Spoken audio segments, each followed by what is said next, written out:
আসসালামু আলাইকুম কৃষক ভাই ও বোনেরা, যে যেখানে আছেন বাংলাদেশের শহরপল্লী এবং প্রবাসীতে যারা আছেন তাদের প্রতি একটা আমার আন্তরিক শুভেচ্ছা রইল।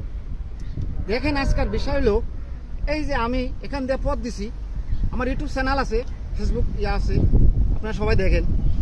আমার এই দৃশ্যটা চোখে পড়ছে, চোখে পড়ার পর আমি একটা ভিডিও করলাম। এই যে ভিডিওটা করছি, এই যে কৃষককে আমি পাই নাই, যার এই ক্ষেতটা তাকে আমি পাই নাই, আমি একাই করতেছি ভিডিওটা। এই যে দেখলাম এটা একটা পুষ্কুনি,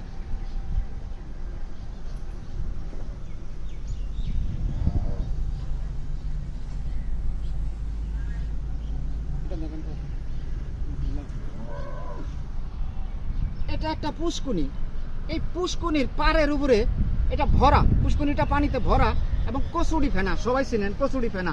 এই যে কচুরি ফেনা, এগুলো তো সবাই চিনেন। এই যে দেখেন সে কি করছে, এই কৃষক কি পারদর্শী, সে ওই বস্তাত করিয়া এই চাল কুমড়ার বিচি লাগাইছে। বিচি লাগাইছে কোথায়? পাড়ের উপরে। এই যে দেখেন, এই যে দেখেন বস্তাটা।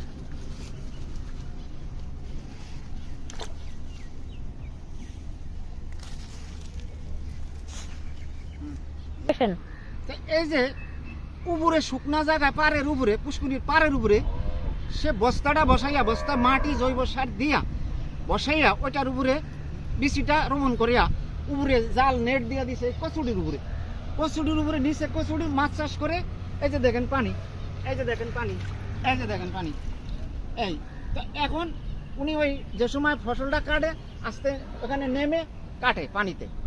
তো এই যে দেখেন কৃষক বাংলাদেশের কত পদ্ধতি জানে, কত সিস্টেম জানে, কত কিছু জানে। এই কৃষকরা এখন বাংলাদেশে বর্তমানে আল্লাহ রহমত বিশ্বের সাথে তাল মিলিয়ে চলে, বিশ্বের সাথে কৃষি নিয়ে তাল মিলিয়ে কৃষি চাষ করে।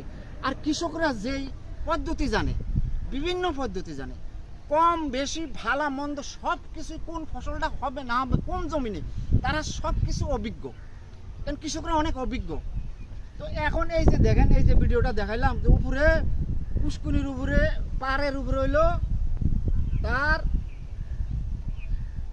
বস্তাত হইলো তার বিচিটা লাগাইছে, আর পানির উপরে কচুরির উপরে জাল দিয়া সে এই যে ফসলগুলা লাগাইছে। এই যে দেখেন, এই যে দেখেন পানি, এই যে এখানে পানি আছে, এই যে দেখেন, এই যে দেখেন জাল দেওয়া আছে।